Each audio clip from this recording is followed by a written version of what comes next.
नमो नमः प्रिय छात्राः, सुस्वागतं भवतां सर्वेषाम् अस्यां संस्कृतशालायाः कक्षायां।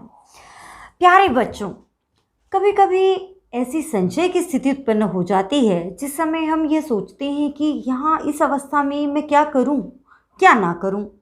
और ऐसी स्थिति ऐसा नहीं है कि आपके साथ ही आती है, ऐसी स्थिति हर एक के साथ आती है।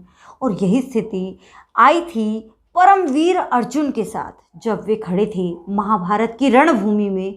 उस समय जब उनके सामने सभी उनके अपने, सभी उनके ताऊ ताऊ के लड़के और बहुत सारे अपने उनके गुरु, उनके दादा, सभी उनके अपने ही तो थे।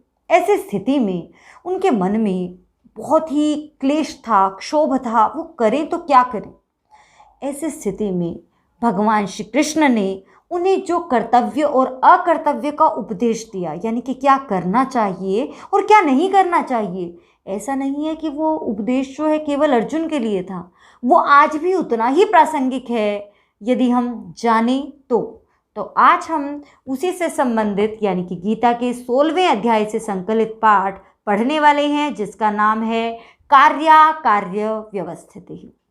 और इस पाठ के माध्यम से हम जानेंगे कि हमें क्या करना चाहिए और क्या नहीं करना चाहिए। और बच्चों, यदि आप गूगल फॉर्म्स के माध्यम से अपना टेस्ट करना चाहते हैं, जो कि आपको बिल्कुल करना चाहिए, तो आपका स्वागत है हमारे ब्लॉग पर, जिसका नाम है ई संस्कृत शाला। जैसे ही आप गूगल पर टाइप करेंगे ई संस्कृत शाला, हमारा जो ब्लॉग है वो आपके सामने होगा। और वहाँ पर आप 12th क्लास में लेवल पर जाकर अपनी कक्षा से संबंधित बहुत सारी एक्टिविटीज़ वहाँ पर कर सकते हैं। तो चलिए आरंभ करते हैं पाठ कार्य व्यवस्थिति। एकादशः पाठः अर्थात 11वां पाठ, और जिसका नाम है कार्य व्यवस्थिति। कार्य अकार्य। देखिए बच्चों, कार्य अर्थात जो करने योग्य हो, अकार्य जो न करने योग्य हो। कार्य अकार्य व्यवस्थिति अर्थात जो करने योग्य है और जो न करने योग्य है उसकी व्यवस्था, कर्तव्य अकर्तव्य की व्यवस्था। तो बच्चों देखिए, ये जो पाठ है जो इसमें जो श्लोक हैं प्रस्तुत पद्य श्रीमद् भगवद गीता के 16 अध्याय से संकलित हैं। और मोहग्रस्त अर्जुन को कहे गए ये वचन देश कालातीत हैं, अर्थात ये जितने उस समय में व्यवहारिक थे, प्रासंगिक थे, उतने ही आज भी हैं, अर्थात सार्वजनीन, सार्वकालिक एवं सार्वभौमिक हैं। सार्वजनीन से यहाँ अभिप्राय है सभी लोगों के लिए, सभी समय में उपयुक्त, और सार्वभौमिक हर जगह में। ऐसा नहीं है कि ये केवल भारत के लिए। ये जो बातें कही गई हैं वो भारत, अमेरिका, इंग्लैंड, स्विट्ज़रलैंड सभी देशों पर उसी तरीके से लागू होती हैं जैसे यहाँ पर, या मोटे शब्दों में कहें तो हर इंसान के लिए। अतः आज भी हम सभी के लिए उतनी ही ग्राह्य हैं, उतनी ही ग्रहण करने योग्य हैं जितने उस समय अर्जुन के लिए थे। इन श्लोकों में दैवी संपद और आसुरी संपद का भेद दिखाते हुए और मनुष्य के लिए एक स्वस्थ एवं संयमित जीवन जीने के लिए तथा मृत्यु के पश्चात भी सद्गति प्राप्त करने के लिए कार्य का विवेचन किया गया है, यानी कि बताया गया है कि क्या करने योग्य है और क्या न करने योग्य है, जो छात्रों के लिए तथा जनसामान्य के लिए आज भी विचारणीय एवं स्वीकार्य है। तो बच्चों, आज इस पाठ में जो हम पढ़ेंगे, हम प्रयास ज़रूर करेंगे कि उसे अपने जीवन में धारण करें। तो चलिए बच्चों, पहले हमारा पाठ देख लेते हैं, यानी कि इसमें जो पद्य आए हैं पहले हम उनका वाचन करेंगे, अर्थात श्लोकों को गाएंगे, और उसके बाद हम यदि कोई संधि पद आदि है उसे तोड़ देंगे, यानी कि पदच्छेद कर लेंगे। और फिर अन्वय के साथ हम देखेंगे हिंदी व्याख्या, और अंत में आपसे पूछेंगे कुछ प्रश्न, और फिर हम चलेंगे अभ्यास की तरफ। तो ये हमारा एक क्रम रहेगा। तो चलिए बच्चों, अब हम आरंभ कर लेते हैं श्लोक गायन। तो उच्चारण करते हैं। श्री भगवानुवाच अभयं सत्त्वसंशुद्धिर्ज्ञानयोगव्यवस्थितिः दानं दमश्च यज्ञश्च स्वाध्यायस्तपार्जवम् अहिंसा सत्यमक्रोधस्त्यागः शान्तिरपैशुनं दया भूतेष्वलोलुपत्वं मार्दवं ह्रीरचापलं तेजः क्षमा धृतिः शौचं मद्रोहो नातिमानिता भवन्ति सम्पदं दैवीमभिजातस्य भारत दम्भो दर्पोऽभिमानश्च क्रोधः पारुष्यमेव च अज्ञानं चाभिजातस्य पार्थसम्पदमासुरीं दैवी सम्पद्विमोक्षाय निबन्धाय आसुरीमता मा शुचः सम्पदं दैवीमभिजातोऽसि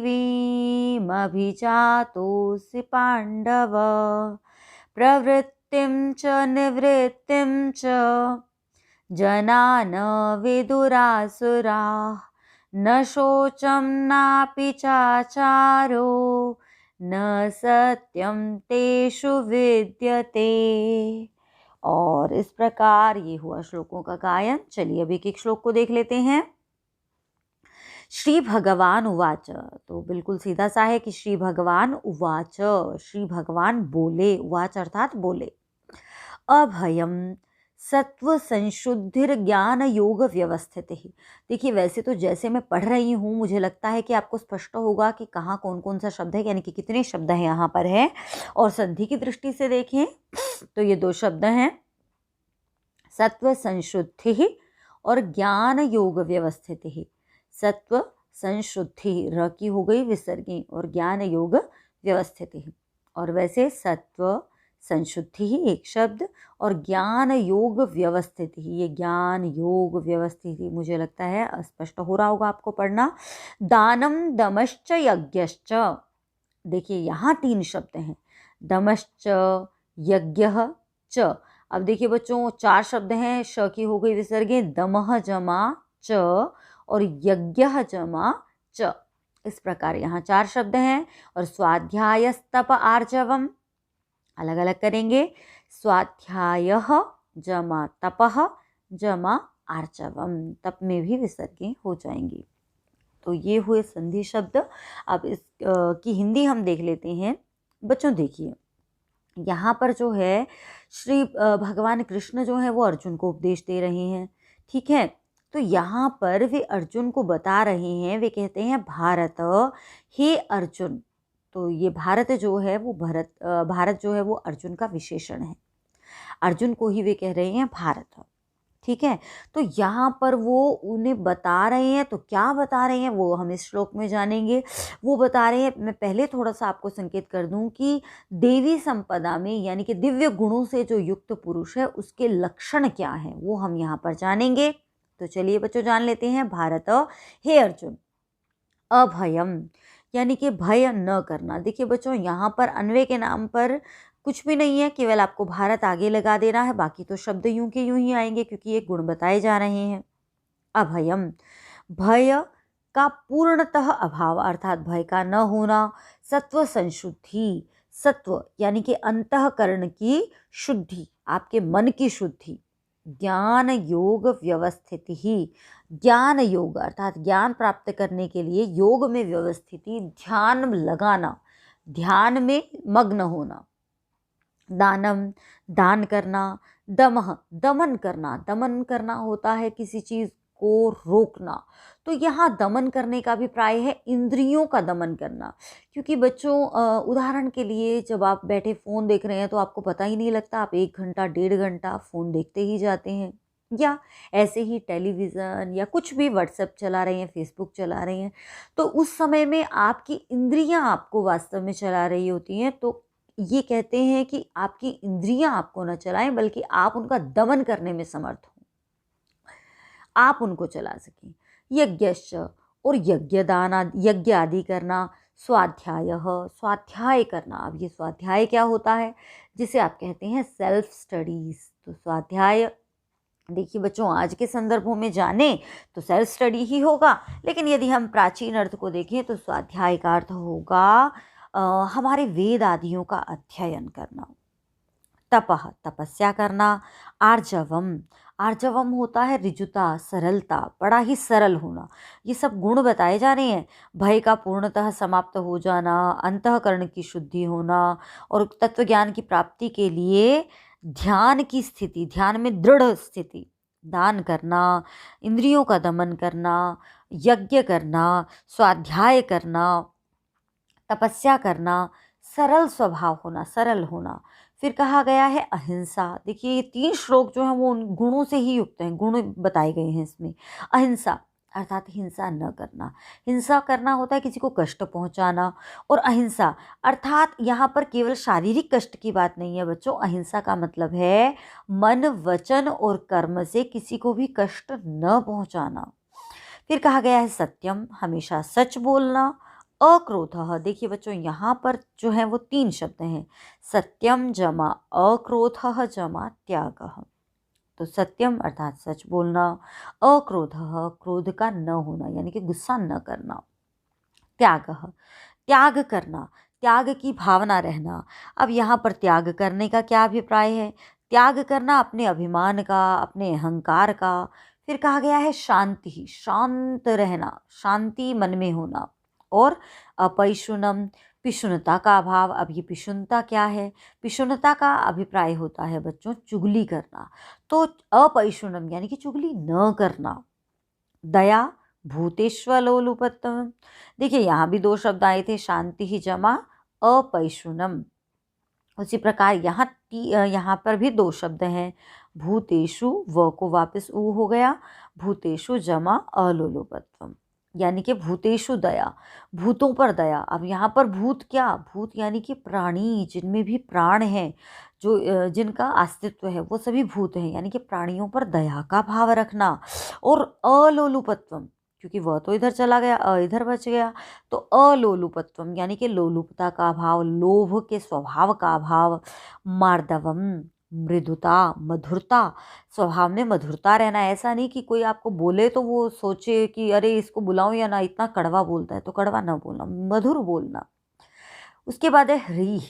रीह होता है बच्चों लज्जा। अब देखिए यहाँ लज्जा का मतलब ये नहीं है कि आप हर बात में शर्माएं। जैसे वो सुना है ना आपने कि आहारे व्यवहारे च त्यक्त लज्जा सुखी भवे, तो आहार और व्यवहार में तो लज्जा बताई ही नहीं गई है थी, ठीक। तो यहाँ पर लज्जा किस विषय में लज्जा? तो यहाँ पर शास्त्र विरुद्ध आचरण में लज्जा, यानी कि आप कोई भी काम जो शास्त्रों के अनुरूप नहीं है, अब शास्त्रों के अनुरूप वो काम नहीं है बेटा जो इंसानियत के खिलाफ है, तो यानी कि इंसानियत के खिलाफ यदि कोई भी काम है उसमें लज्जा करना। और अचापलम, व्यर्थ की जो चंचलता है, बेकार की चंचलता, बेकार की चेष्टाएं, उनका अभाव हो जाना चाहिए। या अचापलम यानी कि व्यर्थ की चंचलता का अभाव। फिर कहा गया है तेजः, यानी कि बच्चों आपने कुछ लोगों को देखा होगा जिनके चेहरे पर स्वाभाविक अपने आप ही, बिना कुछ मेकअप की बात नहीं कर रही हूँ मैं कह रही हूँ कि कुछ लोगों के चेहरे पर तेज होता है, बिल्कुल एक ऐसा कि जिन्हें देखकर उनके अंदर से ऐसा लगता है कि गुण है, तेज होता है एक चेहरे पर। क्षमा, क्षमा का भाव होना। धृति, धैर्य होना। शौचम, शौच होता है पवित्रता, और कैसी पवित्रता? अंदर और बाहर की पवित्रता। फिर कहा गया है, देखिए बच्चों यहाँ 2 शब्द थे, शोचम और अद्रोह। अद्रोह यानी कि द्रोह होता है शत्रुता, और अद्रोह यानी कि शत्रुता न होना, किसी के प्रति वैर भाव का न होना। और फिर कहा गया है नातिमानिता, यानी कि अतिमानिता न, अतिमानिता भी नहीं होनी चाहिए। ये अतिमानिता क्या है? अभिमान होना, अहंकार होना, तो अहंकार का भी अभाव। भवन्ति संपदम दैवीम अभिजातस्य, तो देखिए बच्चों ये जितने भी गुण बताए हैं यहाँ थोड़ा सा अन्वय बनता है, और क्या बनता है? दैवीम संपदम अभिजातस्य भवन्ति, ये जो गुण बताए गए हैं वो दिव्य संपत्ति को प्राप्त किए हुए अभिजात अर्थात मनुष्य की भवंती होती हैं। यानी कि ये जो भी लक्षण ऊपर बताए गए हैं वो दिव्य गुणों से युक्त पुरुष के होते हैं। दैवीम संपद अभिजात से यानी कि दिव्य संपत्ति में उत्पन्न हुए या दिव्य संपत्ति को लिए हुए उत्पन्न हुए पुरुष के ये वाले गुण होते हैं। अब अगला श्लोक देख लेते हैं बच्चों। कुछ संधि शब्द आए उन्हें अलग कर लेते हैं। दंभो दर्पोभिमानश्च, देखिए यहाँ पर जो है वो दम्भः ओ की विसर्गी, दर्पः ओ की विसर्गी, और इस निशान का जल्दी से बताओ क्या हो जाएगा। बिल्कुल सही, यानी कि दर्पः जमा अभिमानः, क्योंकि श की भी हो गई विसर्गी, तो दर्पः जमा अभिमानः जमा च। और पारुष्यम जमा एव संयोग मात्र ही है, चाभिजातस्य, यहाँ पर भी दो शब्द हैं, च जमा अभिजातस्य। तो यहाँ तो संपदम और आसुरीम दो शब्द हैं ही। उसके बाद बच्चों अब हम एक बार इसका जो है अर्थ देख लेते हैं। तो यहाँ पर देखिए, यदि हम अन्वय की दृष्टि से देखें तो बच्चों यहाँ क्या कहा गया है। अभी तो हमें बताया दिव्य गुण कौन से होते हैं, अब आसुरी गुण बता रहे हैं, राक्षसीय गुण बता रहे हैं, तो क्या कहते हैं। देखिए यहाँ शब्द आया है पार्थ, पार्थ अर्थात अर्जुन। तो संबोधन के शब्द हम सबसे शुरू में ले लेते हैं। तो पार्थ, हे अर्जुन, दंभः दंभ करना, पाखंड करना, दर्पः घमंड करना, और अभिमानश्च और अभिमान करना, यानी कि अहंकार करना। अब आप कहेंगे कि ये तीनों शब्द तो एक जैसे ही लग रहे हैं, पाखंड करना, घमंड करना, अहंकार करना। तो बच्चों ये दिखने में तो आपको ये एक जैसे लग रहे हैं, लेकिन वास्तव में इनमें बड़ा अंतर है। कैसे अंतर है। दंभ होता है पाखंड, यानी कि जो है ही नहीं उसे दिखाना, पाखंड करना। दर्प होता है घमंड, थोड़ा सा है और उसे घमंड बहुत ज़्यादा है कि मेरे पास तो पता नहीं क्या है। और अभिमान होता है अहंकार, अर्थात जो है उसका अभिमान करना। उदाहरण के लिए कोई आईएएस है तो उसे अपनी बड़ी कुर्सी का अभिमान है, वास्तव में उसके पास है भी लेकिन उसे अभिमान भी है। कोई किसी के पास है तो कुछ भी नहीं है, तो वो क्या कहें कि चपरासी भी नहीं, चपरासी की नौकरी है लेकिन एटीट्यूड उसका आईएएस वाला है, तो वो हो गया दर्प। और दंभ, जो वास्तव में अंदर से बिल्कुल खाली है, जिसमें कोई गुण नहीं है लेकिन उसमें अभिमान इतना है कि पता नहीं वो क्या है। तो इन तीनों को हम इस तरीके से समझ सकते हैं। फिर कहा गया है क्रोध, क्रोध होता है गुस्सा, क्रोध। और पारुष्यमेव, पारुष्य होता है कठोरता। देखिए यहाँ आया था अक्रोध, यानी कि क्रोध न करना, तो ये तो दिव्य गुण है। और क्रोध करना है राक्षसी गुण। तो हमें पहचानने की ज़रूरत है कि कुछ राक्षसी गुण तो हमें नहीं है, तो उन पर हमें सुधार करने की ज़रूरत है। और पारुष्य, पारुष्य होता है कठोरता, यानी कि कोई बोले तो उससे हमेशा अपने एटीट्यूड में बोलना, कठोरता से बोलना। फिर कहा गया है अज्ञानम, और अज्ञान यानी कि ज्ञान का अभाव, ज्ञान न होना। ये तो देखिए बच्चों मूल है, ज्ञान नहीं होगा तभी ये सारी चीज़ें आएंगी। फिर कहते हैं कि आस अज्ञानम च, और अज्ञान आसुरीम संपदम अभिजातस्य, ये राक्षसी संपद को प्राप्त हुए मनुष्य के होते हैं। यानी कि ये जो लक्षण बताए हैं वो राक्षसी प्रवृत्ति वाले लोगों के होते हैं, राक्षसीय गुण जिसमें होते हैं। यानी कि सीधे सीधे भाषा में ये दिव्य गुण है और ये राक्षसीय गुण है। तो ये यहाँ पर बताया गया है। अब अगला श्लोक देख लेते हैं बच्चों। अगला श्लोक है दैवी संपद विमोक्षाय निबंधायासुरीमता।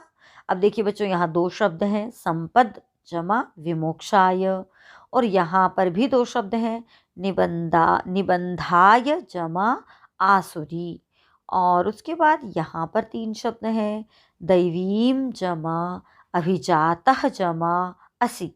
ओ की हो गई विसर्गे और इस निशान का हो गया अ। और पांडव, तो देखिए हे पांडव, तो ये शब्द तो सबसे पहले आ जाएगा। तो पांडव, हे पांडव, अर्थात यहाँ पर अर्जुन की ही बात चल रही है, हे अर्जुन। दैवी संपद, ये जो दिव्य संपद है, दिव्य गुण है, विमोक्षाय, ये मोक्ष के लिए होती है, ये मोक्ष का कारण बनती है। ये जो दिव्य है ये मनुष्य के मोक्ष का कारण बनते हैं। और निबंधाय आसुरी मता, और आसुरी, ये जो आसुरी गुण है ये निबंधाय, मनुष्य को बंधन में बांधने के लिए माने गए हैं। यानी कि जो दिव्य गुणों से युक्त होते हैं वो मोक्ष को प्राप्त होते हैं, और जो राक्षसीय गुणों से युक्त होते हैं वो हमेशा बंधनों में बंधे रहते हैं, अर्थात हमेशा जीवन मरण के चक्र में घूमते रहते हैं। माँ शुचः, इसलिए तुम शोक मत करो, माँ शुचः, मत शोक करो, यानी कि शोक मत करो। दैवीं संपद अभिजातः असि, क्योंकि तुम दिव्य गुणों से युक्त उत्पन्न हुए हो, यानी कि तुम दिव्य गुणों को लेकर उत्पन्न हुए हो या दिव्य संपदा में उत्पन्न हुए हो। तो यहाँ पर भगवान श्री कृष्ण अर्जुन से कहते हैं कि अर्जुन, तुम्हें शोक करने की बिल्कुल ज़रूरत नहीं है, तुम्हारा तो मोक्ष होगा, क्योंकि देवी संपद जो है वो मोक्ष के लिए होती है और तुम दिव्य गुणों से युक्त हो, यानी कि दिव्य गुणों में उत्पन्न हुए हो। तो यहाँ पर इस प्रकार भगवान श्री कृष्ण जो है वो अर्जुन को समझा रहे हैं।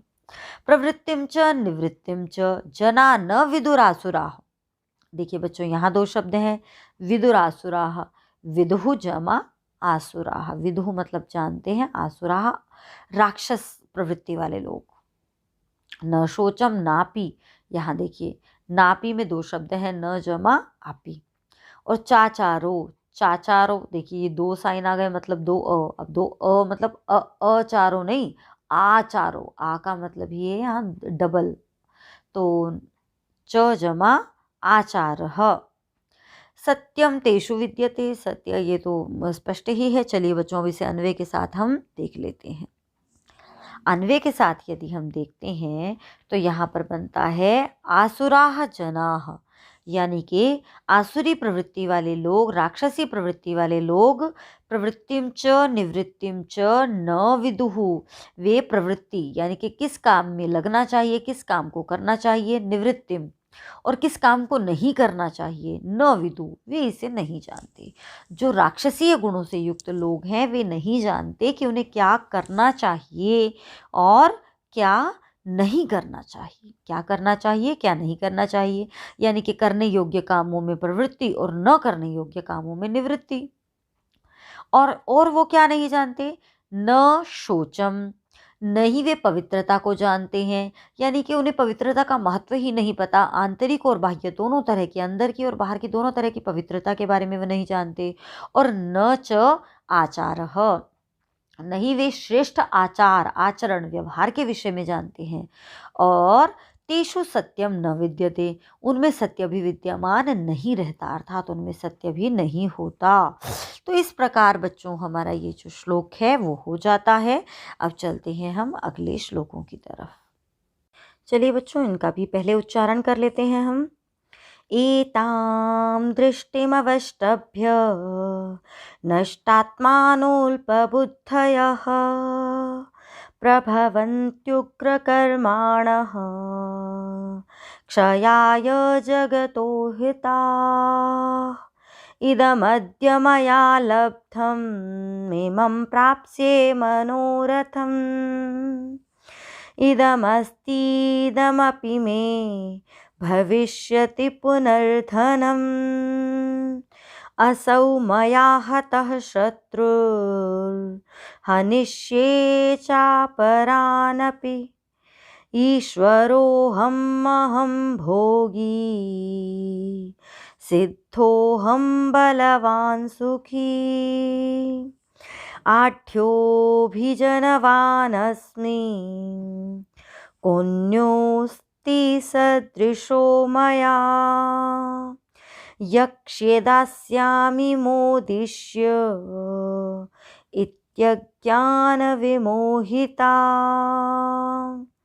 अनेकचित्तविभ्रान्ता मोहजालसमावृताः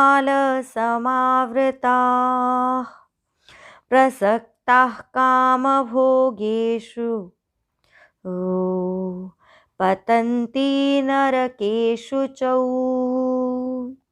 आत्मसम्भाविताः स्तब्धा धनमानमदान्विताः।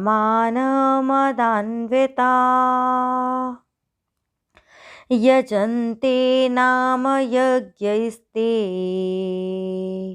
दम्भेनाविधिपूर्वकम्। तो ये हो जाते हैं यहाँ पर इन श्लोकों का उच्चारण। चलिए बच्चों, अब इनकी हिंदी जो है हम देख लेते हैं। पहले शब्दों को अलग अलग कर लेते हैं। एताम दृष्टिम अवष्टभ्य, दृष्टिम जमा अवष्टभ्य संयोग मात्र है। और नष्टात्मानोल्पबुद्धयः, यहाँ पर देखिए बच्चों, नष्ट जमा आत्मनः जमा अल्पबुद्धयः। प्रभवन्त्युग्रकर्माणः, अर्थात प्रभवन्ति जमा उग्रकर्माणः क्षयाय जगतो हिताः जगतः जमा अहिताः। ओ की विसर्ग और इस निशान का हो गया अ। अब बच्चों एक बार हम इसे अन्वय के साथ देख लेते हैं। एताम दृष्टिम अवष्टभ्य, जो अभी पीछे दृष्टि बताई है कि आसुरी दृष्टि यानी कि, तो एताम दृष्टिम अवष्टभ्य, इस दृष्टि को आश्रय करके यानी कि इस दृष्टि का सहारा लेकर, अवलंबन लेकर, नष्टात्मानः, जिन्होंने अपनी आत्मा को नष्ट कर लिया है, यानी कि उनकी आत्मा की आवाज़ आती ही नहीं है। देखिए बच्चों, जब भी आप किसी गलत काम को करते हैं या कोई भी काम जो बुरा है, तो आपके अंतरात्मा की आवाज़ आती है कि ये काम नहीं करना चाहिए। लेकिन जब आपकी मति आसुरी हो जाती है तो वो आवाज़ आनी भी बंद हो जाती है। यानी कि जब आप उस काम को इतना ज़्यादा बार कर लेते हैं, चुराने की अगर आदत पड़ गई है, तो आत्मा की आवाज़ नष्ट हो गई है। तो नष्ट आत्मा, जिनकी आत्मा जो है वो मर चुकी है, अल्प बुद्धयः, जो कि अल्प बुद्धि वाले हैं, कम बुद्धि वाले लोग हैं, तो ऐसे क्या कहा गया है, प्रभवन्ति उग्र कर्माणः, और ये सारे उसी के विशेषण आए हैं। तो बच्चों साथ में कहा अल्प बुद्धि वाले, और जगतः अहिताः, जगतः अहिताः, जगत का अहित करने वाले, या अहिताः इसे भी हम लेंगे तो अहिताः अर्थात अहित करने वाले, संसार का अहित करने वाले, उग्र कर्माणः, उग्र कर्मों को करने वाले अर्थात क्रूर कामों को करने वाले, बुरे कामों को करने वाले, जगतः क्षयाय प्रभवन्ति, ऐसे लोग जगत के, संसार के क्षय के लिए उत्पन्न होते हैं, अर्थात संसार के विनाश के लिए ऐसे लोग उत्पन्न होते हैं। जो आसुरी योनि में, यानी कि जो जिनके अंदर आसुरी गुण होते हैं, राक्षसी गुण होते हैं, और जो इसी दृष्टि का सहारा लेकर नष्ट हुई आत्मा वाले, कम बुद्धि वाले, अहित करने वाले, बुरे कामों को करने वाले, संसार के क्षय के लिए, विनाश के लिए ही उत्पन्न होते हैं। तो ये हो जाता है हमारा श्लोक। चलते हैं अगले श्लोक की तरफ। इदमद्य मया लब्धम मिमम प्राप्स्ये मनोरथम। देखिए बच्चों, यहाँ दो शब्द हैं, इदम जमा अद्य, और ये लब्धम जमा इमम, यहाँ दो शब्द हैं, लब्धम जमा इमम। इदम अस्ति इदम अपि। अब देखिए बच्चों, यहाँ इस शब्द को ध्यान से देखने की ज़रूरत है। यहाँ जो है इदम जमा अस्ति जमा इदम जमा अपि, चार शब्द हैं इस प्रकार। यहाँ इदम जमा अस्ति जमा इदम, यहाँ ई डबल होने के कारण ये बड़ी हो गया है, इदम जमा अस्ति जमा इदम जमा अपि। तो पुनर्धनम, यहाँ पर भी दो शब्द हैं, पुनः जमा धनम। अब बच्चों इस श्लोक को भी हम देख लेते हैं। तो यहाँ पर क्या कहा गया है, यहाँ कहा गया है इदम अद्य इदम मया लब्धम, यानी कि अद्य आज, इदम यह मया लब्धम मैंने प्राप्त कर लिया है, मैंने आज यह प्राप्त कर लिया है, इमम मनोरथम प्राप्स्ये, और इस मनोरथ को, इस इच्छा को प्राप्स्ये प्राप्त कर लूँगा। यानी कि मेरे आज ये मनोरथ, ये मेरी इच्छाएं पूरी हो गई हैं और इस वाली इच्छा को मैं प्राप्त कर लूँगा। फिर क्या कहा गया है, फिर साथ में कहा गया है इदम धनम में अस्ति, यह धन मेरा है, यानी कि ये धन जो है वो आज मेरा है, जो भी उसके पास, व्यक्ति के पास है। और इदम अपि, यह भी भविष्यति हो जाएगा, यानी कि पुनः धनम, तो पुनः इदमपि में भविष्यति, और फिर यह धन भी मेरा हो जाएगा। यहाँ अभिप्राय ये है कि कुछ लोग होते हैं जिनकी इच्छाएं पूरी ही नहीं होती, जो क्या सोचते हैं कि आज मैंने ये प्राप्त कर लिया, कल मेरे पास ये भी हो जाएगा। अर्थात आज मेरे पास गाड़ी है, कल मेरे पास गाड़ी में भी मर्सिडीज़ गाड़ी हो जाएगी। आज मेरे पास घर छोटा है, कल मेरे पास बंगला हो जाएगा। फिर कहते हैं इदम धनम में अस्ति, यह धन आज मेरा है, मेरे पास अर्थात इतना धन है। और इदमपि, यह और धन भी पुनः में भविष्यति, मेरा हो जाएगा। अर्थात आज मैंने इतना, आज मेरे पास करोड़ों में है, कल मेरे पास अरबों में संपत्ति हो जाएगी। इस प्रकार जो सोच रखते हैं, तो ये बताया गया है। आगे क्या कहा गया है, सोच ही चल रही है बच्चों की, सोच क्या क्या होती है। तो यहाँ पर कहा गया है असौ शत्रुः मया हतः। देखिए यहाँ पर दो शब्द हैं, शत्रुर हनिष्ये, शत्रुः जमा हनिष्ये, और यहाँ तीन शब्द हैं, च जमा अपरान जमा अपि, और यहाँ पर भी तीन शब्द हैं, ईश्वरः जमा अहम जमा अहम, सिद्धः जमा अहम। तो बच्चों अब इस श्लोक की भी हम हिंदी देख लेते हैं। असौ, यह शत्रु मया हतः, यह शत्रु मेरे द्वारा मार दिया गया है, अर्थात इस शत्रु को मैंने मार दिया है। अपरान अपि च हनिष्ये, अपरान अर्थात दूसरे शत्रुओं को भी हनिष्ये मैं मार दूंगा।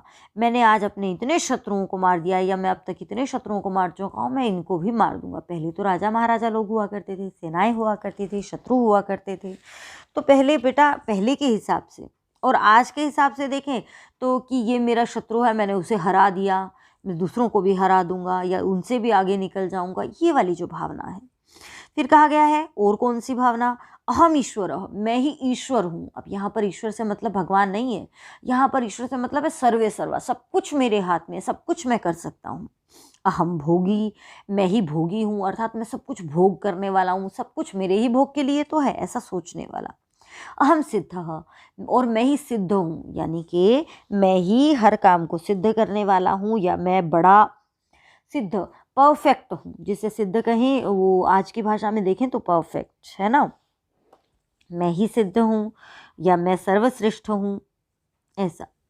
और बलवान, यानी कि मैं ही बलवान हूँ। और फिर क्या कहा गया है, सुखी, और मैं ही सुखी हूँ, यानी कि जो व्यक्ति ऐसा मानता है, ये आसुरी लोग बच्चों ऐसा मानते हैं कि आज मैंने इस शत्रु को मार दिया, मैं दूसरों को भी मार दूंगा, मैं ही ईश्वर हूँ, मैं ही भोगी हूँ, मैं ही सिद्धियों से युक्त हूँ, मैं ही बलवान हूँ, मैं ही सुखी हूँ, ऐसा जो सोचता है। और क्या सोचता है, आढ़्य, मैं ही आढ़्य हूँ, अर्थात धनवान हूँ। देखिए इसको, इसके भी शब्दों को हम पहले अलग अलग कर लेते हैं। आढ़्यो भी जनवान अस्मि। अब यहाँ पर बच्चों 3 शब्द हैं, तो कौन कौन से 3 शब्द हैं वो, आढ़्यो, आढ़्य अर्थात धनवान, अभिजनवान जमा अस्मि, आढ़्य जमा अभिजनवान जमा अस्मि, कोन्योस्ति। अब यहाँ पर 3 शब्द हैं, कह जमा अन्यः जमा अस्ति, सदृशो मया, यहाँ पर भी 2 शब्द हैं, ओके हो जाएंगे विसर्गे, सदृशः जमा मया। यक्ष्ये दास्यामि मोदिष्येत्यज्ञान विमोहितः। देखिए बच्चों यहाँ पर क्या है, संधि, यहाँ भी संधि है, आपको शब्द अलग अलग दिखाई दे रहे हैं, लेकिन वास्तव में मोदिष्ये शब्द होता है। तो मोदिष्ये, ए की मात्रा आ जाएगी इसमें, मोदिष्ये जमा इति जमा अज्ञान विमोहिता, ये हो जाएगा इसका संधि छेद।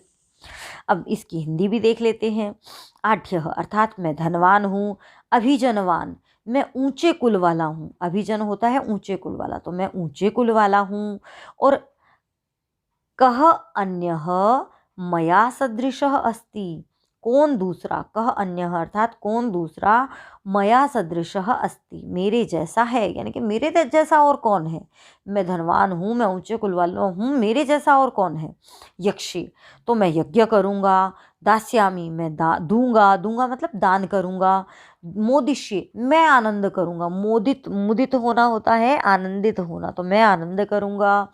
इत्यज्ञान विमोहिता, जो इस प्रकार के अज्ञान से युक्त हैं, अज्ञान में भ्रम में रहते हैं कि वही धनवान है, वो ऊंचे कुल वाले हैं, उन जैसा कोई नहीं है, वही दान कर सकते हैं, यज्ञ करते हैं, यानी कि जो ऐसा सोचता है कि मैं ऐसा कर रहा हूँ, तो वो जो मैं है ना बच्चों, वो अज्ञान से युक्त है, ऐसा यहाँ पर बताया गया है। फिर कहा गया है, अनेक चित्त विभ्रांता मोहजाल समावृताः प्रसक्ताः कामभोगेषु पतन्ते नरकेषु च, पतन्ति नरकेषु च।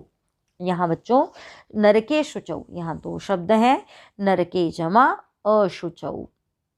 अब एक बार इसकी हिंदी हम देख लेते हैं। अनेक जन, अनेक चित्त विभ्रांता, यानी कि अनेक प्रकार के चित्त विभ्रांता, चित्त होता है मन, अनेक प्रकार से भ्रमित हुआ है चित्त जिनका, जिनका अनेक प्रकार से मन जो है वो भ्रांत है, भ्रमित है, अनेक अनेक बातों में जिनका मन जो उलझा रहता है। आप कई बार फील करते होंगे कि दिमाग खाली ही नहीं हो रहा है, मन जो है वो विचारों से शून्य ही नहीं हो रहा है, पता नहीं कभी एक समस्या को छोड़ेगा दूसरी में चला जाएगा, दूसरी समस्या को छोड़ेगा तीसरी में चला जाएगा। तो अनेक चित्त विभ्रांता, अनेक समस्याओं से व्याप्त जिनका मन रहता है। और मोहजाल समावृता, मोहजाल समावृता यानी कि मोह रूपी, यहाँ मोह का मतलब प्रेम नहीं है बच्चों, यहाँ मोह का मतलब है अज्ञान, अज्ञान रूपी जाल में फंसे हुए जो रहते हैं।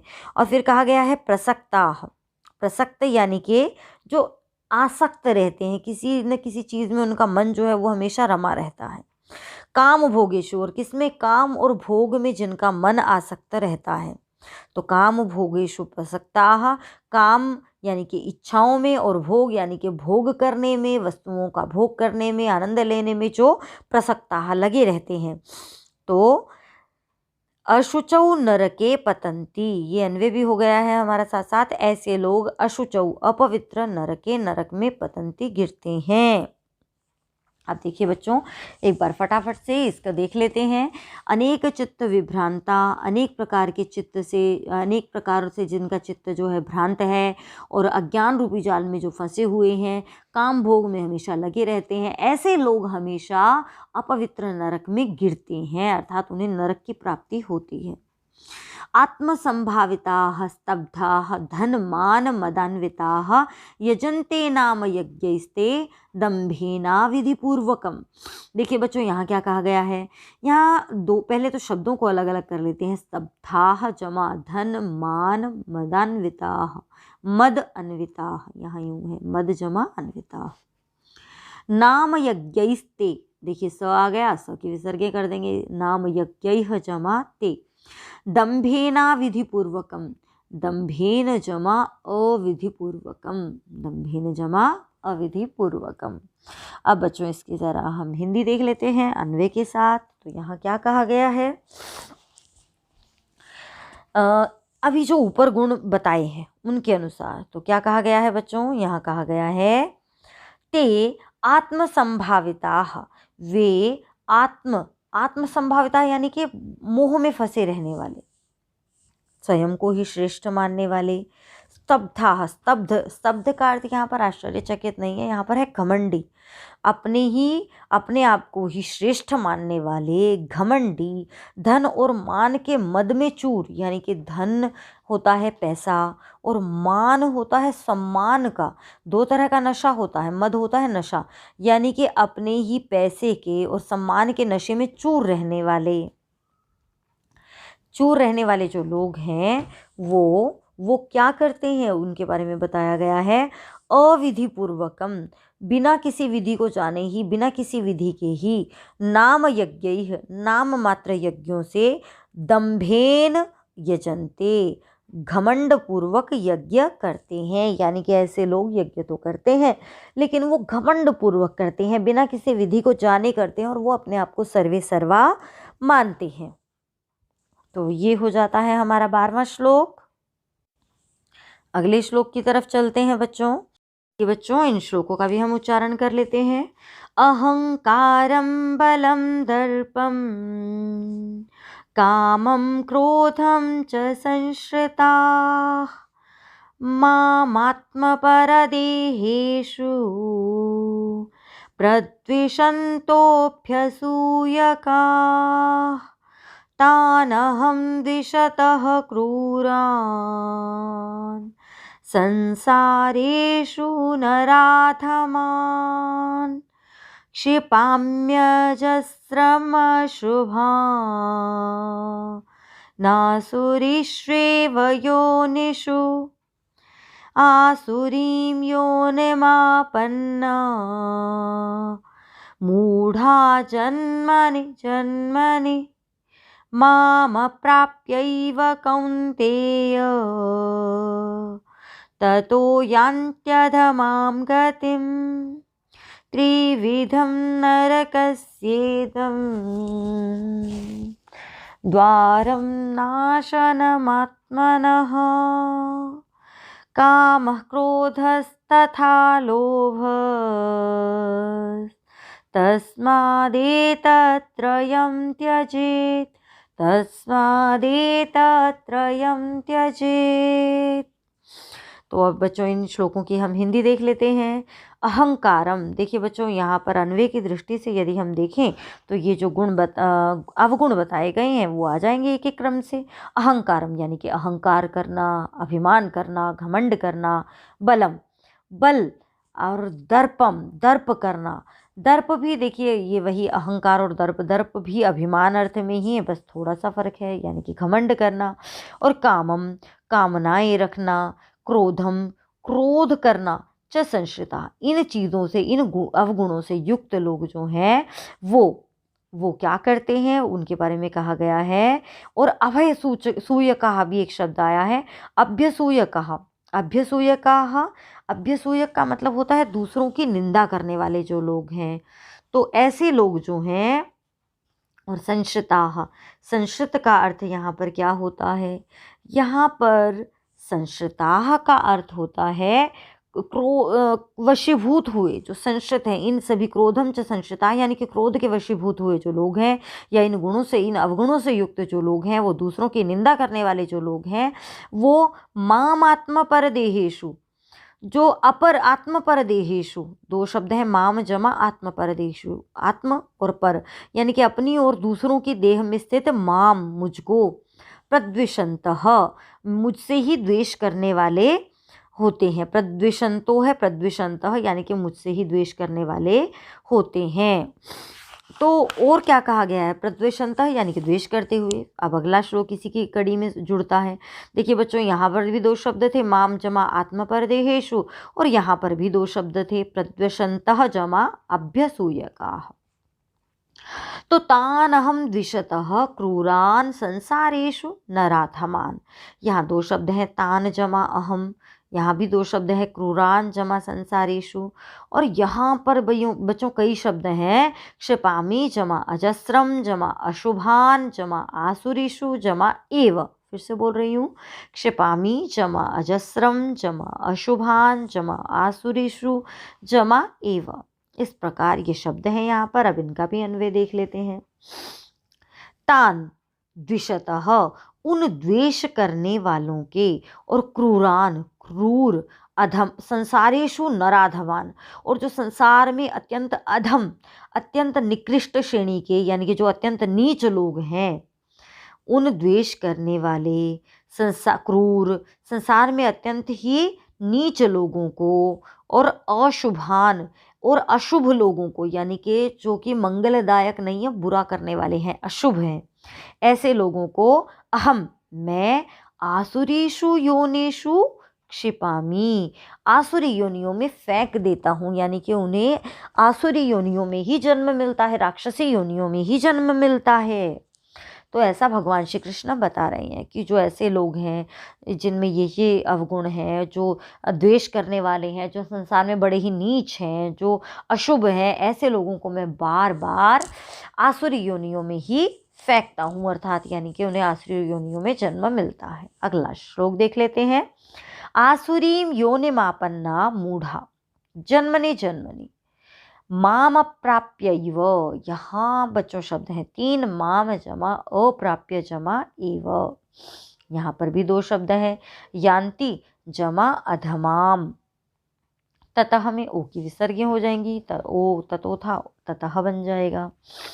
अब बच्चों इसे अन्वय की दृष्टि से हम देख लेते हैं। तो यहाँ पर अन्वय क्या बनेगा, यहाँ पर अन्वय बनेगा जन्मनि जन्मनि, अर्थात प्रत्येक जन्मन में।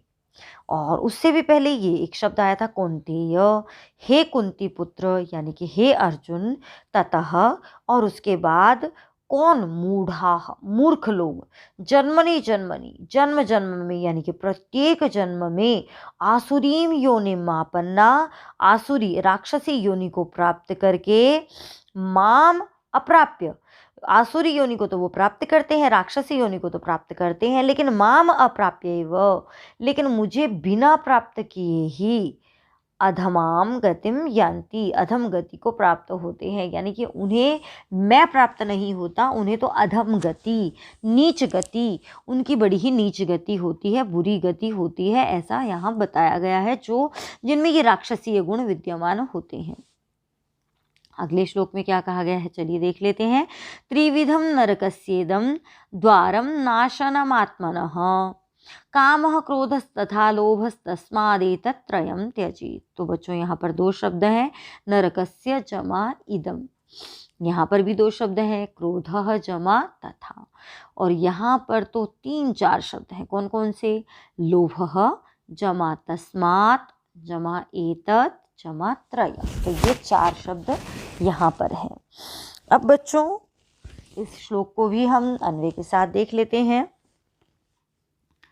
कामः, क्रोधः तथा लोभः। ये तीनों शब्द पहले आ जाएंगे। कामः अर्थात इच्छाएं, कामनाएं, क्रोधः क्रोध करना, गुस्सा करना, तथा लोभः वह लोभ करना, लालच करना। तो क्या कहा गया है, ये तीनों ही इदम त्रिविधम नरकस्य द्वारम, ये तीनों ही नरक के द्वार हैं। ये 3 प्रकार का नरक का द्वार है, यानी कि नरक प्राप्ति के तीनों दरवाजे बताए गए हैं। कौन कौन से? कामनाएं, क्रोध और लोभ, ये तीनों ही नरक के द्वार हैं। और आत्मनः नाशनम, और आत्मा का नाश करने वाले भी हैं। ये नरक के द्वार होने के साथ साथ ये आत्मा को भी नष्ट कर देते हैं। तस्माद एतत्रयम, इसलिए इन तीनों को त्यजेत, छोड़ देना चाहिए। बताया है कि ये तीनों यदि हैं मनुष्य में, तीनों में से एक भी है तो वो तीनों अलग अलग तरह से नरक के रास्ते हैं। अगर एक भी है तो नरक की प्राप्ति होगी, तो इसलिए इन तीनों को छोड़ देना चाहिए। अब बच्चों यहाँ पर नरक क्या है? नरक वास्तव में जीते जी ही आप देखते हैं कि क्रोध के कारण इंसान कैसे दुख पा रहा है, लोभ के कारण इंसान कैसे दुख पा रहा है, काम इच्छाओं के कारण इंसान कैसे दुख पा रहा है। तो कहीं ना कहीं वो जीते जी ही नरक है। तो इस प्रकार यहाँ पर हमारा पाठ जो है वो पूर्ण होता है। अब आपसे इस पाठ में से कुछ प्रश्न हम पूछ लेते हैं। तो चलिए पूछ लेते हैं आपसे प्रश्न यहाँ से। तो यहाँ से बच्चों आपका पहला प्रश्न है, ध्यान से सुनिएगा और बताइएगा। कह उवाच, कौन बोला? ये पाठ जहाँ से शुरू हुआ था, तो कह उवाच कौन बोला? तो ये आ जाएगा उत्तर, श्री भगवान उवाच। अगला प्रश्न भी ध्यान से देखिएगा। यहाँ पर आपका प्रश्न जो है वो है, श्री कृष्ण अत्र कम संबोधयति। श्री कृष्ण यानी कि भगवान श्री कृष्ण कम संबोधयति, किसे संबोधित करते हैं, यानी कि किसको कह रहे हैं ये सब कुछ? तो अर्जुन से कह रहे हैं। प्रश्न है कम, तो उत्तर बन जाएगा अर्जुनम। अगला प्रश्न, भूतेषु दया कर्तव्या, ये वाला जो श्लोक है, यहाँ पर आपको बताना है असत्यम इत्यस्य विपर्यय पदम किम। असत्यम इत्यस्य विपर्यय पदम किम। तो असत्यम का विपर्यय, विपर्यय यानी कि उल्टा, तो असत्य का उल्टा क्या होगा? बिल्कुल सही, सत्यम। अगला प्रश्न आपका है यहाँ से आपको बताना है संपदम इत्यस्य विशेषण पदम किम। संपद का विशेषण क्या है? तो देखिए, कैसी संपद? बिल्कुल सही, दैवीम। तो ये हो जाएगा इसका विशेषण। अगला प्रश्न आपसे पूछ लेते हैं यहाँ से। यहाँ बताना है बच्चों, इस पंक्ति में अत्र क्रियापदम किम, क्रिया कौन सी है? तो बताइए जल्दी से। इस श्लोक में आपको कोई क्रिया नजर आ रही है क्या? कोई काम, कोई ऐसा क्रिया, मतलब जहाँ पर किसी काम के होने या करने का पता चले, जैसे होता है, करता है, जानता है, पहनता है, खाता है, पीता है, आदि आदि। तो क्या देखिए, प्रवृत्ति तो करना, निवृत्ति रोकना, रोकते हैं करते हैं नहीं, रोकना, करना, रोकना, ठीक है। तो ये तो क्रिया नहीं है। यहाँ क्रिया है विदुः। विदुः मतलब जानते हैं, तो ये हो जाएगी क्रिया। अगला देख लेते हैं आपसे, अगले में से भी कुछ प्रश्न पूछ लेते हैं। तो यहाँ पर बच्चों आपका प्रश्न है, ध्यान से सुनिएगा। काम अवष्टभ्य प्रभवन्ति, किसे रोक कर वे प्रवृत्त होते हैं या लगे होते हैं? तो काम अवष्टभ्य, बिल्कुल सही। एताम दृष्टिम अवष्टभ्य, दृष्टि, ऐसी दृष्टि को रोक कर नहीं, सॉरी, इनका आश्रय लेकर, यानी कि इस दृष्टि का आश्रय लेकर। तो यहाँ हो जाएगा एताम दृष्टिम। और अगला प्रश्न है आपका, अगला प्रश्न है बच्चों, आसुराः जनाः, यानी कि राक्षसी प्रवृत्ति के लोग, कस्य क्षयाय प्रभवन्ति, किसके क्षय के लिए, किसके विनाश के लिए प्रवृत्त होते हैं? तो बताइए जल्दी से, आसुरी प्रवृत्ति के लोग किसके विनाश के लिए प्रवृत्त होते हैं? तो बिल्कुल सही, जगतः क्षयाय। तो जगतः हो जाएगा इसका उत्तर। आपसे अब यहीं से एक आध प्रश्न और हम पूछ लेते हैं। तो यहाँ पर आपका प्रश्न है हिताः इत्यस्य पर्यायपदं किम् इत्यस्य विपर्ययपदं किम्। हिताः का विपर्यय यानी कि उल्टा बताना है आपको। तो हिताः का उल्टा क्या होगा?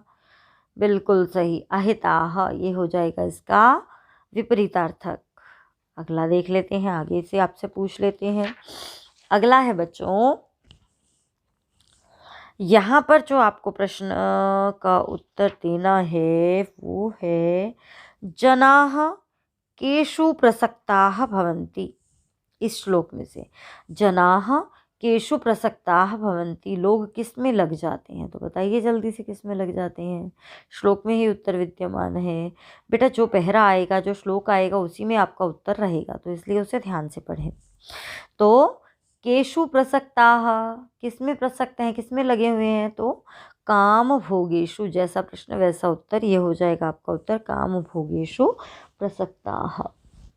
अगला प्रश्न है आपका स्वर्गे इत्यस्य विलोम पदम किम। स्वर्गे का विलोम, स्वर्ग का उल्टा क्या होगा? मुझे लगता है आप पहुंच गए होंगे। बिल्कुल सही, नरके। ये हो जाएगा उल्टा।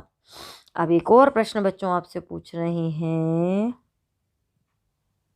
यहां से,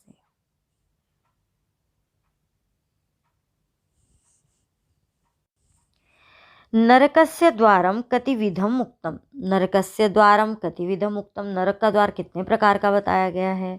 तो नरकस्य द्वारम त्रिविधम उक्तम, नरक का द्वार 3 प्रकार का बताया गया है। और इस प्रकार यहाँ पर आपकी जो प्रश्न है वो हो जाते हैं। इनका आप स्क्रीनशॉट ले सकते हैं शब्दार्थ का। इनका आप स्क्रीनशॉट लेकर इसे अपनी नोटबुक में कर सकते हैं। अब हम चलते हैं बच्चों अभ्यास की तरफ। तो अभ्यास के प्रश्नों में देखिए आपके पाठ पर आधारित ही प्रश्न आपसे पूछे जाएंगे, तो इसलिए ध्यानपूर्वक इन प्रश्नों का उत्तर आपको देना है और मुझसे पहले देना है, ठीक है। तो अब आपसे पहला प्रश्न पूछा जा रहा है,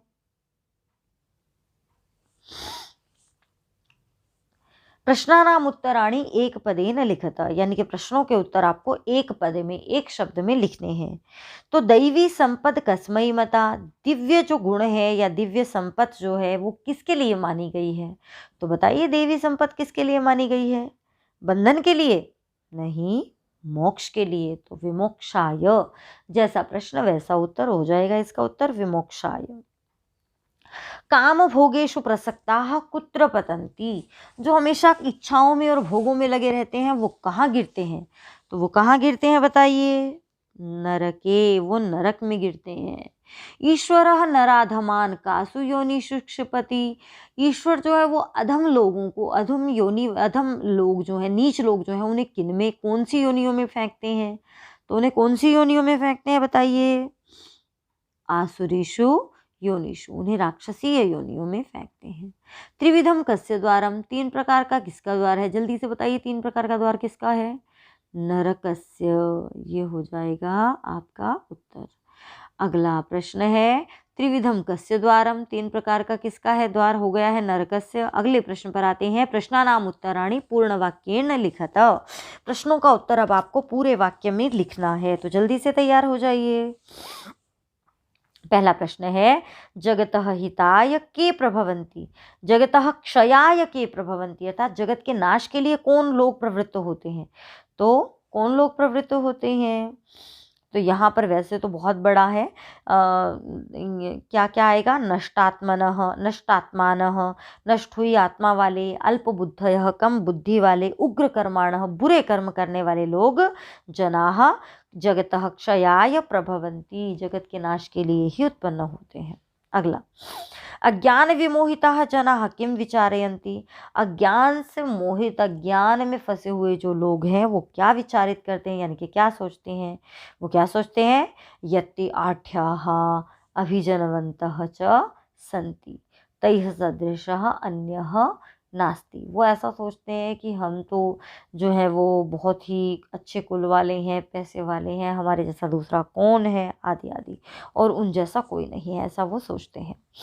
मनुष्य किम त्यजेत, मनुष्य को क्या छोड़ देना चाहिए? वो था ना तस्मादेतत्रयम् त्यजेत, तीनों को छोड़ देना चाहिए। तो क्या क्या तीनों? काम क्रोध लोभान त्यजेत, मनुष्यः काम क्रोध लोभान त्यजेत, ये हो जाएगा इसका उत्तर। अगला, नरके शुचौ के पतंती, अपवित्र नरक में कौन गिरते हैं? तो उसके लिए आया था ना प्रश्न, अनेक चित्त विभ्रांता मोहजाल समावृता काम भोगेषु प्रसक्ता च जनाः नरके शुचौ पतंती, ये हो जाएगा इसका उत्तर। अगले प्रश्न की तरफ चलते हैं। तीसरा प्रश्न देख लेते हैं। रेखांकित पदम आधृत्य, ये आधृत्य है बच्चों, रेखांकित पदम आधृत्य प्रश्न निर्माणम कुरुत, यानी कि यहाँ पर जो ये रेखांकित शब्द आपको दिखाई दे रहे हैं, आपको इनको आधार बनाकर प्रश्न बनाना है। और प्रश्न बनाने का वही तरीका है जैसा कि हम पहले भी कई बार चर्चा कर चुके हैं। भूतेषु, जैसे यहाँ पर ये भूतेषु शब्द जो है वो सप्तमी विभक्ति के बहुवचन में है, तो प्रश्न भी सप्तमी विभक्ति के बहुवचन में होगा, क्योंकि जैसा उत्तर वैसा प्रश्न, जैसा प्रश्न वैसा उत्तर। तो एक बार देख लेते हैं। भूतेषु दया एव दैवी संपद, प्राणियों में या प्राणियों पर दया ही देवीय संपद है, दिव्य गुण है। तो भूतेषु, भूतेषु का प्रश्न बनेगा केषु। आसुरी संपद निबंधाय मता, आसुरी संपद राक्षसी संपत्ति जो है, राक्षसी संपद जो है, दिव्य आसुरी राक्षसी गुण जो हैं वे निबंधाय मता यानी कि बंधन के लिए माने गए हैं। तो यहाँ पर निबंधाय चतुर्थी में है, तो इसलिए प्रश्न भी बनेगा चतुर्थी में, बनेगा कस्मै, यहाँ बन जाएगा प्रश्न कस्मै। आसुराः जनाः प्रवृत्तिम निवृत्तिम च न विदुः, आसुराः जना, देखिए असुर लोग जो हैं वो जो आसुरी प्रवृत्ति वाले लोग हैं वो प्रवृत्ति और निवृत्ति को नहीं जानते, यानी कि क्या करना चाहिए और क्या नहीं करना चाहिए उसके बारे में नहीं जानते। तो यानी कि कैसे लोग नहीं जानते, तो कीदृशाः, ये बन जाएगा इसका प्रश्न, कीदृशाः। आसुराः जनाः, तो यहाँ बन गया हमारा प्रश्न कीदृशाः। मूढ़ाः जन्मनि जन्मनि हरिम अप्राप्यैव अधर्मां गतिम यान्ति, मूर्ख लोग जन्म जन्मों में, जन्म जन्मांतर में हरि को प्राप्त किए बिना ही अधर्म गति, अधम गति को, यह अधर्माम नहीं है, अधमा था बच्चों, तो अधम गति को प्राप्त करते हैं, यानी कि निकृष्ट गति को प्राप्त करते हैं। तो मूढ़ाः यानी कि मूर्खाः, मूर्ख लोग, तो यहाँ बहुवचन है प्रथमा विभक्ति का, तो बन जाएगा के। तो ये हो गया हमारा तीसरा प्रश्न। चलते हैं चतुर्थ प्रश्न की तरफ।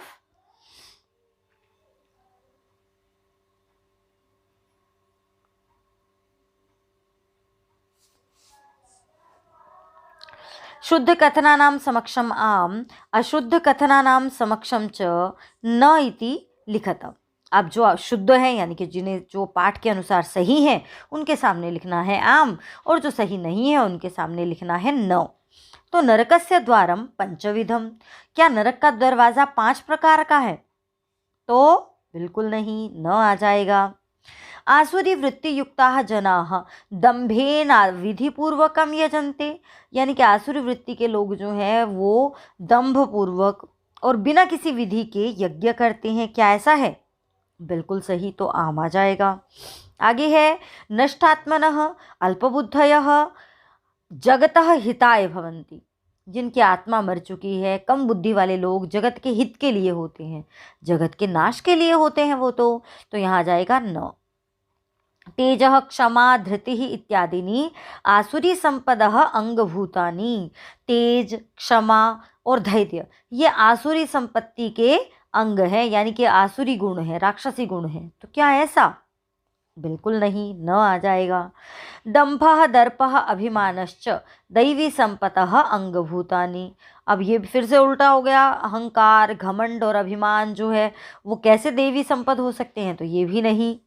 अज्ञान विमोहिताः जनाः कोन्योस्ति सदृशो मया इति चिंतयन्ति, अज्ञान से युक्त लोग जो हैं वो सोचते हैं कि मेरे जैसा दूसरा कौन है? तो ये तो बिल्कुल सही, अज्ञानी लोग ऐसा ही सोचते हैं, तो आम। तो ये हो जाता है हमारा चतुर्थ प्रश्न। चलते हैं 5वें प्रश्न की तरफ, जिसमें आपको श्लोक का अन्वय पूरा करना है। श्लोक पढ़ते हैं, चलिए बच्चों हम। असौ मया हतः शत्रुर्हनिष्ये चापरानपि ईश्वरोहम नहम भोगी सिद्धोहम बलवान सुखी। मया डैश शत्रु हतः, मया डैश शत्रु हतः। देखिए अब इस पद में, इस चरण में से एक ही शब्द गायब है, तो कौन सा है वो आपको ढूंढना है। देखिए मया आ गया है, हतः आ गया है, शत्रु आ गया है, ये असौ बच गया है, असौ यहाँ आ जाएगा। तो मैंने इस शत्रु को मार दिया है। अपरान डैश हनिष्ये, अपरान, अब क्या बच गया है, अपरान आ गया है, हनिष्य आ गया है, क्या बच गया है, अपि, यहाँ आ जाएगा अपि, अपरान अपि हनिष्ये। अहम डैश अहम भोगी, अहम डैश अहम भोगी, तो यहाँ क्या बच गया है, मैं ही ईश्वर हूँ, मैं ही भोगी हूँ। अहम सिद्धः, मैं सिद्ध हूँ, डैश सुखी, तो अब देखो बच्चों क्या बच गया है, बलवान। तो अन्वय पूर्ति तो सबसे आसान काम है, केवल आपको श्लोक को पढ़ना है और देखना है कि अन्वय में इसमें से कौन सा शब्द छूटा है। अगला देख लेते हैं श्लोक। दैवी संपद विमोक्षाय निबंधाय आसुरी मता मा शुचः संपदम दैवीम अभिजातोसि पांडव। विमोक्षाय डैश संपद, विमोक्षाय डैश संपद, बताओ जल्दी से क्या छूट गया है। बिल्कुल सही, दैवी यहाँ आ जाएगा। आसुरी च निबंधाय डैश, आसुरी आ गया है, निबंधाय आ गया है, क्या बच गया है, मता। देखो जो देवी संपद है उसे मोक्ष के लिए माना गया है, और जो राक्षसी संपद है उसे बंधन के लिए माना गया है। पांडव, हे पांडव यानी कि हे अर्जुन, माँ डैश, माँ डैश क्या, शुचः मतलब शोक मत करो, दैवीम संपदम अभिजातः असि, अभिजातः छूट गया था वो हमने यहाँ लिख दिया है। तो बच्चों इस प्रकार हमारा अन्वय पूरा होता है। अब हम चलते हैं छठे प्रश्न की तरफ। बच्चों इसमें क्या करना है, भावार्थम समुचित पदैः पूरयत।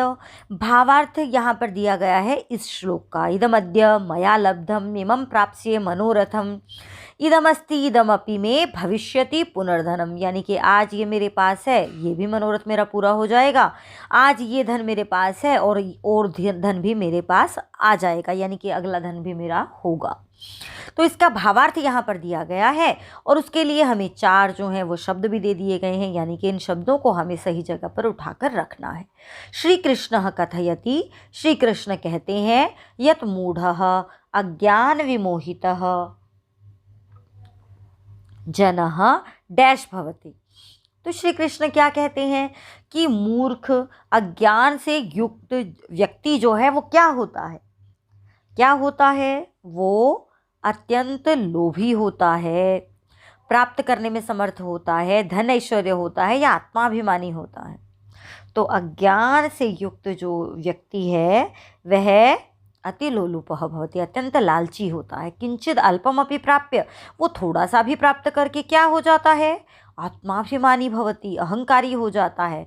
यत अद्य मया इदम प्राप्तम, कि आज मैंने ये प्राप्त कर लिया है, अतः अहम अन्यमपि मनोरथम, इसलिए मैं अपने दूसरे भी स्वमनोरथम, अपने मनोरथ को शीघ्रमेव डैश, शीघ्र ही क्या, शीघ्र ही प्राप्तुम समर्थः, प्राप्त करने में समर्थ हूँ। यत किंचिद ममास्ति, ये जो कुछ मेरा है, तत्तु ममस्त्येव, है तो मेरा है ही, परम अन्यत् सर्वम, लेकिन अन्य भी सब कुछ डैश च मम एव भविष्यति, धनम ऐश्वर्यम च, यानी कि धन और ऐश्वर्य मेरा ही हो जाएगा। अगला देख लेते हैं बच्चों। यहाँ पर भी इसी प्रकार 4 शब्द जो हैं, 4 वो दिए गए हैं आपको, और देख लेते हैं इसे। बच्चों इसी प्रकार त्रिविधम नरकस्येदम द्वारम नाशनम आत्मनः, ये श पूरा है, और कामः क्रोधस्तथा लोभस्तस्मादेतत्त्रयं त्यजेत्। तो इस श्लोक का भी आप लोगों को भावार्थ में ये रिक्त स्थान दिए गए हैं, उन्हें भरना है, तो चलिए कर लेते हैं। कर्तव्या कर्तव्यम, कर्तव्य और अकर्तव्य, यानी कि जो करने योग्य है, जो न करने योग्य है, डैश भगवान श्री कृष्ण अर्जुनस्य माध्यमेन अस्मान् सर्वान् डैश, क्या करने योग्य है, क्या न करने योग्य है, ऐसा वर्णन करते हुए भगवान श्री कृष्ण, तो वर्णयन आ जाएगा यहाँ पर। तो ऐसा वर्णन करते हुए भगवान श्री कृष्ण अर्जुन के माध्यम से हम सभी को क्या करते हैं, हम सभी को बोधयति, बोधित करते हैं, समझाते हैं। क्या समझाते हैं? यत् कामः क्रोधः और क्या? लोभश्च। ये आ जाएगा यहाँ, काम क्रोध और लोभ। एतानि त्रीणि नरकस्य द्वार रूपाणि, ये तीन जो हैं वो नरक के द्वार स्वरूप है, यानी कि नरक के दरवाजे हैं।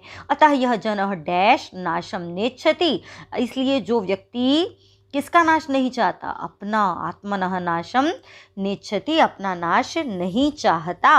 अपितु स्वकीयम कल्याणम इच्छति, बल्कि अपना कल्याण चाहता है। सह एतान द्वारान, देखिए बच्चों, सह वह इन दरवाज़ों को डैश सर्व प्रयत्न ही है, वो अपने सभी प्रयत्नों से। तो देखिए अब यहाँ पर यह जन, अभी जो व्यक्ति अपना नाश नहीं चाहता वह इन दरवाज़ों को नोदघाटयेत, उसे इन दरवाज़ों को नहीं खोलना चाहिए। सर्व प्रयत्न ही है, बल्कि सभी प्रयत्नों से एतेषां त्रयाणां त्यागम कुर्यात्, इन तीनों का ही त्याग कर देना चाहिए। ये नैतानि त्रीणि द्वाराणि, जिससे कि ये तीनों द्वार सदैव तस्य कृते डैश तिष्ठेयुः, हमेशा उसके लिए कैसे रहें? नरक का दरवाज़ा तो बंद रहना चाहिए। तो आ जाएगा पिहितानि। सह च उन्नति पथि अग्रसरो भवेत, और वह हमेशा उन्नति के पथ पर अग्रसर रहे। तो ये हो जाएगा हमारा भावार्थ। अब चलते हैं समास विग्रह की तरफ। इसमें बच्चों आपको क्या करना है? इसमें आपको समास का नाम भी लिखना है, उसका समस्त पद भी लिखना है, और यदि उसका, वैसे यहाँ पर तो सभी का जो है आपको विग्रह लिख के और जो उसका वो लिखना है समास का नाम। तो चलिए कर लेते हैं। सत्व संशुद्धि, यानी कि सत्वानाम संशुद्धि, षष्ठी तत्पुरुष, षष्ठी विभक्ति आए तो षष्ठी तत्पुरुष हो जाता है ना। अज्ञानम, यानी कि न ज्ञानम, तो न ज्ञानम न जब भी आ जाए तो नए तत्पुरुष होता है। उग्र कर्माणः, यानी कि उग्र है कर्म जिनके, अब यहाँ तो कोई और ही प्रधान है, यानी कि किसी और की ही बात चल रही है। उग्राणी कर्माणि येषां ते, तो ये तो बहुव्रीहि समास है। येषां ते, यस्य सह, ये यस्य तत् आदि आदि इस तरह से जो बनते हैं ना, वो बहुव्रीहि समास होते हैं। मनोरथम, यानी कि मनसः रथम, तो ये तो मनसः रथम यानी कि षष्ठी तत्पुरुष समास हो गया है। नराधमान, अब देखिए बच्चों, नराधम यानी कि नरेशु अधमान, अब यहाँ पर सप्तमी आ गई है, नरेशु अधमान, तो सप्तमी तत्पुरुष हो गया। और त्रिविधम, यानी कि तिस्राः विधाः अस्य इति त्रिविधम, यानी कि बहुव्रीहि समास। और इस प्रकार ये हमारा 7वां प्रश्न भी पूरा हो जाता है। 8वें प्रश्न की तरफ चलते हैं, जो कि है वाच्य परिवर्तन। वाच्य परिवर्तनम कृत्वा लिखत, यानी कि यहाँ पर आपको या तो कर्तृवाच्य में दिया होगा या कर्मवाच्य में दिया होगा, आपको उसे बदलना है। कर्तृवाच्य में है तो कर्मवाच्य में, कर्मवाच्य में है तो कर्तृवाच्य में। पहला देख लेते हैं। इदम अद्य मया लब्धम, इदम अद्य, देखिए बच्चों वाच्य परिवर्तन में आप जानते हैं कि प्रथमा और द्वितीया विभक्ति ही बदलती है, प्रथमा तृतीया में और द्वितीया प्रथमा में, बाकियों में कोई फर्क नहीं होता। क्त प्रत्यय तवतु प्रत्यय में बदल जाता है। तो इदम अद्य मया, तृतीया थी, तृतीया प्रथमा में बदल जाएगी, तो मया का हो गया अहम। इदम अद्य मया लब्धम था, मया लब्धम का हो गया अहम लब्धवती, अहम लब्धवान, दोनों में से कुछ भी हो सकता है। ये निर्भर करता है कि शब्द पुल्लिंग मतलब पुल्लिंग में कोई बोल रहा है या स्त्रीलिंग में, यानी कि लड़का बोल रहा है या लड़की। अहम तान आसुरीषु योनिषु क्षिपामि, तो अहम है, देखो प्रथमा है, प्रथमा का तृतीया में बदल देंगे। मया तान द्वितीया है, प्रथमा में बदल देंगे। ते मया ते आसुरीषु योनिषु क्षिप्यन्ते, अब यहाँ तो अहम के लिए क्रिया आई थी तो क्षिपामि आया था, लेकिन यहाँ जब ते के लिए क्रिया आएगी तो क्षिप्यन्ते बहुवचन में ही चली जाएगी। असौ मया हतः, असौ मया हतः, तो इसका बनेगा असौ का बन जाएगा अमुम अहम हतवान, अमुम अहम हतवान। अल्पबुद्धयः उग्रकर्माणः जगतः क्षयाय प्रभवन्ति, अल्पबुद्धयः उग्रकर्माणः, यानी कि अल्पबुद्धि भी उग्र कर्म भी, प्रथमा की तृतीया कर दी हमने। जगतः क्षयाय, षष्ठी को तो छेड़ना ही नहीं है, षष्ठी चतुर्थी को, तो ये ऐसे कैसे रह जाएगा। अल्पबुद्धि भी उग्र कर्म भी जगतः क्षयाय प्रभूयन्ते, प्रभूयते, यहाँ प्रभूयते मतलब हुआ जाता है, ये इसके लिए आ जाएगा। मया यक्षते दीयते च, तो इसका क्या बनेगा? अब मया का तो अहम हो गया, मया अहम, मया यक्ष्यामि, मया का हो गया अहम, अहम यक्ष्यामि ददामि च, ये हो जाएगा। अगला देख लेते हैं। अनेक चित्त विभ्रांताः मोहजाल समावृताः नरकेषु च पतन्ति। तो देखिए यहाँ पर प्रथमा है, तृतीया कर देंगे। अनेक चित्त विभ्रांतैः, क्योंकि देखिए बहुवचन है तो बहुवचन में ही जाएगा। अनेक चित्त विभ्रांतैः मोहजाल समावृतैः नरकेषु च, सप्तमी को तो छेड़ना ही नहीं है, और पत्यते, गिरा जाता है। अब अगला देख लेते हैं बच्चों। अब अगला है प्रकृति प्रत्यय विभागम कुरुत, यानी कि प्रकृति प्रत्यय विभाग करना है, धातु और प्रत्यय को अलग अलग करना है। जैसे पहले ही दिया है प्रवृत्ति, प्रवृत्त और क्तिन, ती लास्ट में आए तो क्तिन समझ जाना, प्रवृत्त क्तिन। अवष्टभ्य, अब देखिए अवष्टभ्य, यहाँ पर अव उपसर्ग साफ साफ देख सकते हो, ष्ट मतलब स्तंभ धातु है यहाँ पर, और य आ रहा है तो समझ जाइए कि ल्यप प्रत्यय है। तो अव उपसर्ग स्तंभ धातु ल्यप प्रत्यय। मता, क्त, त आ जाए ना लास्ट में, ता तह तम, तो मान के चलिए कि ज्यादातर क्त प्रत्यय ही होता है, तो मन जमा क्त प्रत्यय। अलोलुपत्वम, अब देखिए बच्चों अलोलुपत्वम, त्व प्रत्यय आ गया तो सीधा सा त्व ही प्रत्यय है, अलोलुप शब्द और जमा में त्व प्रत्यय। प्रद्विषन्तः, हरन्तः, गायन्तः, इस प्रकार अगर आ रहा है तो समझ जाइए कि क्षत्रिय प्रत्यय है, तो यहाँ पर प्र जमा द्विष धातु क्षत्रिय प्रत्यय है। विमोहिता, देखिए ता आ गया है तो कौन सा होना चाहिए? अब आप कहेंगे कि यहाँ भी तो त आया था, लेकिन बच्चों यहाँ पर ध्यान देने योग्य ये है कि त से पहले यदि आधा न आ रहा है तो समझ जाइए कि ये क्षत्रिय प्रत्यय वाला त है, लेकिन इनसे पहले देखिए आधा न नहीं आएगा, तो विमोहिताः बन जाएगा विमूह और क्त प्रत्यय। वैसे निच प्रत्यय भी है, विमूह निच क्त, इस प्रकार बन जाएगा विमोहिताः। और यहाँ पर हमारा ये पाठ समाप्त होता है। आशा है आपने पाठ को अच्छे से समझा होगा, और ऐसी ही वीडियोस को देखने के लिए, अपनी अन्य संस्कृत की पाठ्य सामग्री को देखने के लिए देखते रहिए संस्कृत शाला।